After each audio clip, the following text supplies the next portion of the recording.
सच बताइए, अगर आपको भी ऐसा पत्थर मिल जाए जो छूते ही सोना दे, तो क्या आप उसे लेने से खुद को रोक पाएंगे? सच तो यह है, लालच सिर्फ ठगों में नहीं होता, हम सबके अंदर कहीं न कहीं छुपा होता है।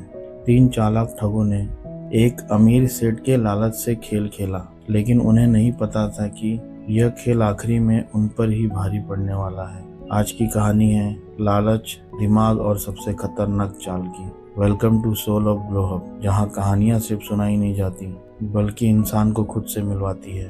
पुराने समय की बात है, एक राज्य में 3 बहुत ही शातिर ठग रहते थे। विक्रम, लंबू और चतुर। ये तीनों साधारण चोर नहीं थे, बल्कि ये लोगों के दिमाग से खेलते थे। विक्रम भेष बदलने और एक्टिंग करने में इतना माहिर था कि कोई पहचान ही नहीं पाता था कि वह वही इंसान है। लंबू अपनी मीठी बातों से शहद घोल देता था और चतुर पूरी योजनाओं का मास्टरमाइंड था। एक दिन चतुर ने खबर दी, कल इस रास्ते से एक अमीर सेठ बैलगाड़ी लेकर गुजरेगा। उसके पास सोने की 10 बड़े ईंटें हैं। अगर हम उसे लूट लें तो हमें सालों तक कमाने की जरूरत नहीं पड़ेगी। सेठ जी अपनी बैलगाड़ी लेकर घने जंगलों से गुजर रहे थे। तभी सड़क के बीचों बीच उन्हें विक्रम दिखाई दिया। विक्रम ने फटे पुराने कपड़े पहने थे और धूल में बैठकर फुट फुट कर रो रहा था। उसके सामने एक साधारण सा काला पत्थर रखा था।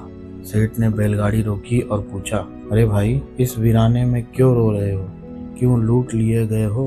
विक्रम ने हिचकी लेते हुए कहा, सेठ जी, लूट लिया जाता तो गम नहीं था, पर मैं बर्बाद हो गया हूँ। यह पत्थर मेरे दादाजी का दिया हुआ स्वर्ण बीज है। वे कहते थे कि यह पत्थर सिर्फ तभी सोना उगलता है जब कोई बहुत भाग्यशाली और अमीर आदमी छुए। मैं तो गरीब हूँ, मेरे छूने से इसकी शक्ति खत्म हो गई है। अब यह सिर्फ एक मामूली पत्थर बनकर रह गया है। सेठ को तो पहले तो हंसी आई। मूर्ख, कभी पत्थर भी सोना देता है? पागल हो गया है तू।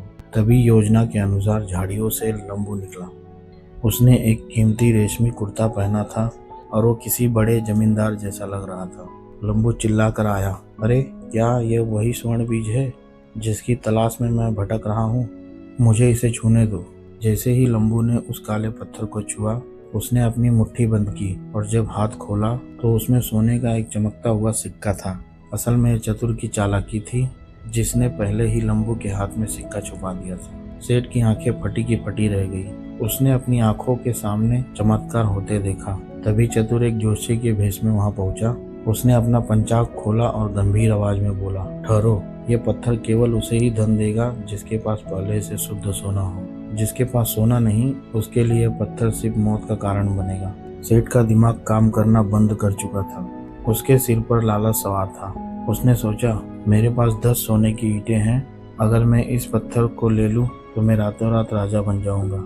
उसने विक्रम से कहा, भाई, ये पत्थर मुझे दे दो।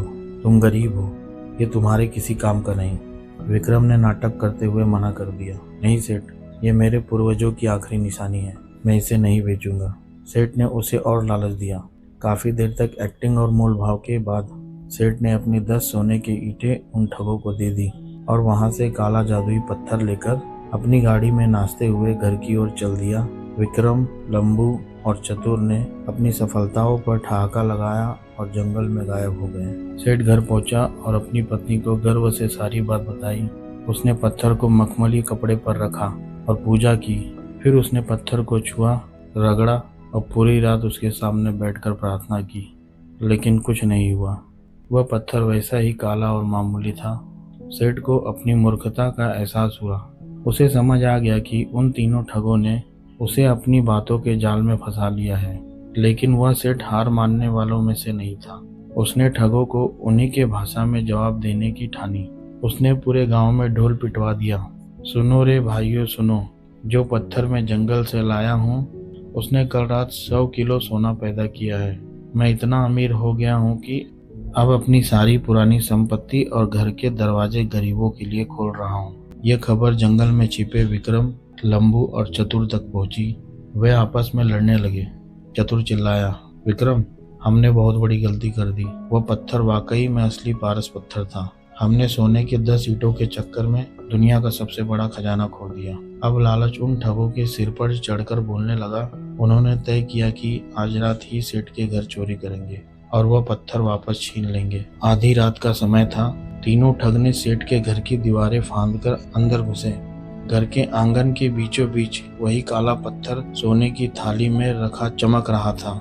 जैसे ही विक्रम ने उस पत्थर को उठाने के लिए हाथ बढ़ाया, अचानक ऊपर से एक बहुत बड़ा लोहे का जाल उन पर गिर गया। वे तीनों फंस गए। अचानक चारों तरफ मसाले जल उठी। सेठ अपनी लाठी लेकर बाहर निकला और उसके साथ में पुलिस खड़ी थी। सेठ मुस्कुराया और बोला, विक्रम, तुमने मुझे मेरे लालच की वजह से ठगा था और मैंने तुम्हें तुम्हारे ही लालच के जाल में फंसा लिया। पत्थर कभी सोना नहीं बनाता, लेकिन लालच इंसान की बुद्धि जरूर हर लेता है। पुलिस ने विक्रम, लंबू और चतुर को गिरफ्तार कर लिया। सेठ ने अपनी बुद्धिमानी से अपना खोया हुआ सोना वापस पा लिया और उन सातिल ठगों को जेल की सलाखों के पीछे पहुंचा दिया। बुद्धि का सही इस्तेमाल। सेठ ने हारने के बाद भी हिम्मत नहीं हारी, बल्कि अपने दिमाग से खेल को पलट दिया। लालच का जाल। जब कोई आपको बिना मेहनत अमीर बनने का रास्ता दिखाए तो समझ जाइए कि वह खतरा है। जैसी करनी वैसी भरनी। आप दूसरों के साथ जो करेंगे, घूम फिर कर वही आपके पास वापस आएगा। तो याद रखिए, दुनिया में कोई जादुई पत्थर नहीं होता, लेकिन लालच इंसान को अंधा जरूर बना देता है। अगर आपको भी लगता है दिमाग ताकत से बड़ा हथियार है, तो इस कहानी को एक लाइक जरूर दीजिए। कमेंट में लिखिए, लालच का अंत हमेशा हार है। और ऐसे ही दिमाग खोल देने वाली कहानियों के लिए सोल ऑफ ग्लो हब को सब्सक्राइब, शेयर और सपोर्ट करना मत भूलिए।